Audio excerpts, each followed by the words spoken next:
आज आपण बनवणार आहोत अगदी चमचमीत, झणझणीत आणि तेवढीच ती स्वादिष्ट अशी भरलेली भेंडी. भेंडी ही सगळ्यांनाच खूप आवडत असते. बघता क्षणी एक पीस तोंडात टाकावं असं वाटतंय, हो की नाही? चला तर रेसिपीला सुरुवात करूया. या ठिकाणी आपण ही 250 ग्रॅम भेंडी घेतलेली आहे. ही स्वच्छ धुवून घेतलेली आहे आणि पुसून घेतलेली आहे. आपण आता ही कट करून घेऊया. तर हे पाट फेकून द्यायचं आहे आणि पाहिजे तर आपण फेकून द्या.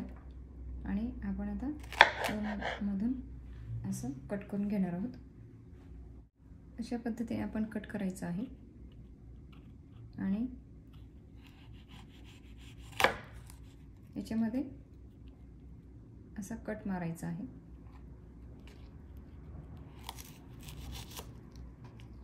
तर हे बघा. आणि जर मोठे असतील भेंडी तर त्याचे 3 भाग करायचे आहेत. अशा पद्धतीने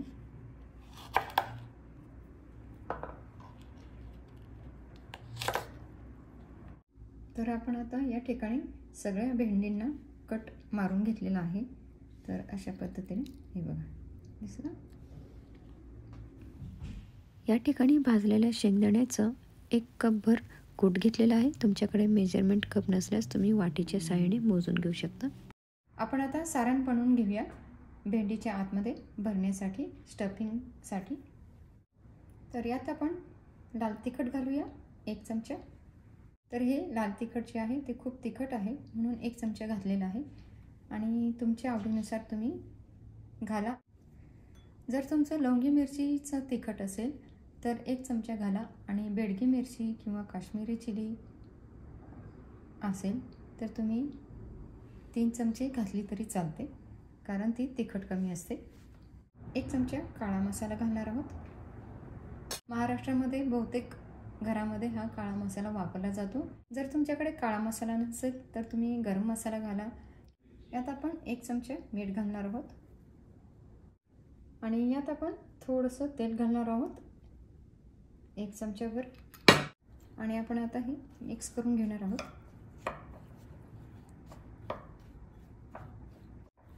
तर या ठिकाणी आपण हे मिक्स करून घेतलेलं आहे छानपैकी. तर तेल साधारणतः इतकं घालायचं की ते असं प्रेस होईल इतपत घालायचं आहे, म्हणजे खूप ड्राय पण नसावं, म्हणजे ते आपल्याला भेंडीमध्ये भरता येणार नाही आणि ती भेंडीला चिकटणार नाही. आपण आता या भेंडीमध्ये हे स्टफिंग करणार आहोत.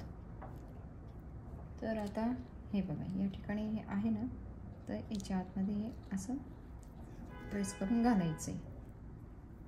हे बघा जसे आपण कारले वगैरे कारले गिलके अजून वांगे त्यात कसं आपण प्रेस करून असं भरत असतो की नाही, तसंच यात पण भरायचं आहे. हे बघा दाबून दाबून प्रेस करून दिसतं. हे बघा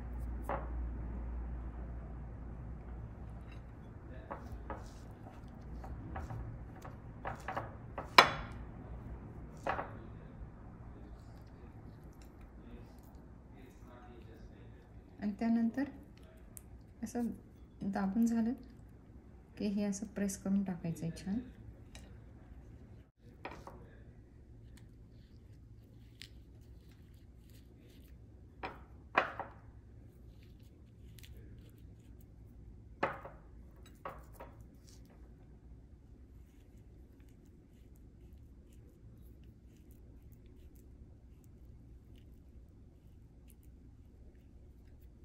दिसतं. तर अशा पद्धतीनेच आपण आता हे सगळं स्टफिंग भरून घेणार आहोत सगळ्या भेंडींमध्ये. तर या ठिकाणी सगळ्या भेंडीमध्ये आपण मसाला छानपैकी भरून घेतलेला आहे, स्टफिंग करून घेतलेला आहे.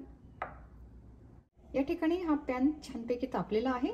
यात आपण आता तेल घालूया 2 चमचे.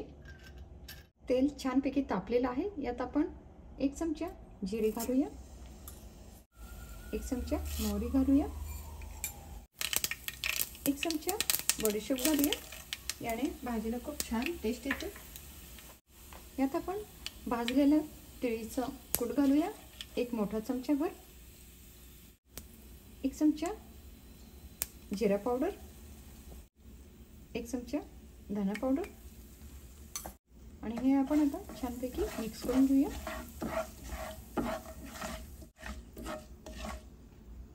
थोडासा हिंग घालूया, अर्धा चमचा हळद घालूया आणि आपण आता ही भेंडी यात घालणार आहोत.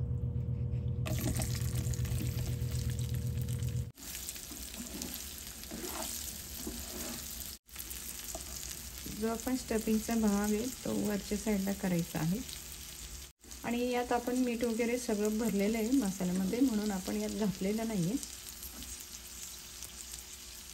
तर याच्यावर आपण झाकण नाही ठेवायचं आहे, तर ही अशीच शिजवायची आहे. 5-1 मिनटं असंच ठेवूया, म्हणजे ती शिजेल आणि त्यातलं जे पाणी ते पण निघून जाईल. झाकण ठेवलं की त्याला पाणी सुटेल, त्यामुळे आपण झाकण नाही ठेवायचं आहे. तर हे बघा, या ठिकाणी 5 मिनटं झालेले आहेत. तर या ठिकाणी आपली ही भेंडी तुम्हाला दिसत असेल, तिचा कलर बदलला आहे आणि आपण आता ही पलटवूया. हे बघा,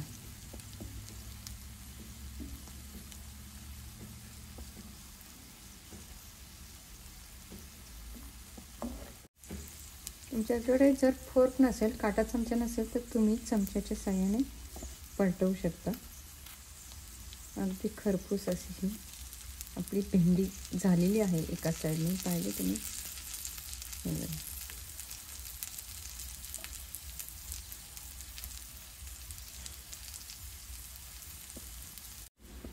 या ठिकाणी आपण भेंडीला पलटवलं होतं आणि त्यानंतर परत आपण 3-4 मिनटं ठेवलं होतं. तर आता तुम्ही बघू शकता किती छान आपली ही भेंडी स्टफिंगवाली तयार झालेली आहे. तर या ठिकाणी आपली ही भेंडी अगदी छान कुरकुरीत अशी झाली.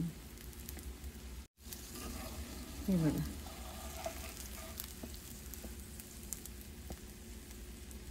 मस्तच. या ठिकाणी आपली भरलेली भेंडी बनवून तयार झालेली आहे, अगदी चमचमीत अशी. यात आपण कांदा लसूण काही घातलेलं नाही, अगदी ही सात्विक अशी भरलेली भेंडी आपण बनवलेली आहे. चला आपण आता ही एका बाउलमध्ये काढून घेऊया. या ठिकाणी गरमागरम भरलेली भेंडी बनवून तयार झालेली आहे, अगदी सुंदर अशी. तुम्ही बघू शकता या ठिकाणी. आणि जेवढी ती सुंदर दिसते तेवढीच ती स्वादिष्टसुद्धा झालेली आहे. आणि पाहता क्षणी असं वाटतंय लगेचच तोंडात एक घालावी, हो की नाही. तुम्ही ही लंच बॉक्ससाठी तुमच्या मुलांना देऊ शकता, तुम्ही स्वतः पण घेऊन जाऊ शकता. तुमच्याकडे कोणी पाहुणे आले तर तेव्हाही तुम्ही बनवून त्यांना खाऊ घालू शकता. तुम्ही ही भरलेली भेंडी नक्की बनवा, नेहमीप्रमाणे प्रेमाने बनवा, प्रेमाने सगळ्यांना खाऊ घाला. माझी ही रेसिपी तुमच्या मित्रमैत्रिणींसोबत नक्की शेअर करा. आणि आजची ही रेसिपी आवडल्यास व्हिडिओला लाईक करा. चॅनलवरती जर तुम्ही नवीन असाल तर चॅनलला सबस्क्राईब करायला विसरू नका, अशाच नवनवीन रेसिपी पाहण्यासाठी. तर भेटूया पुन्हा अशाच नवीन रेसिपीसोबत. तोपर्यंत आनंदात राहा, निरोगी राहा. धन्यवाद.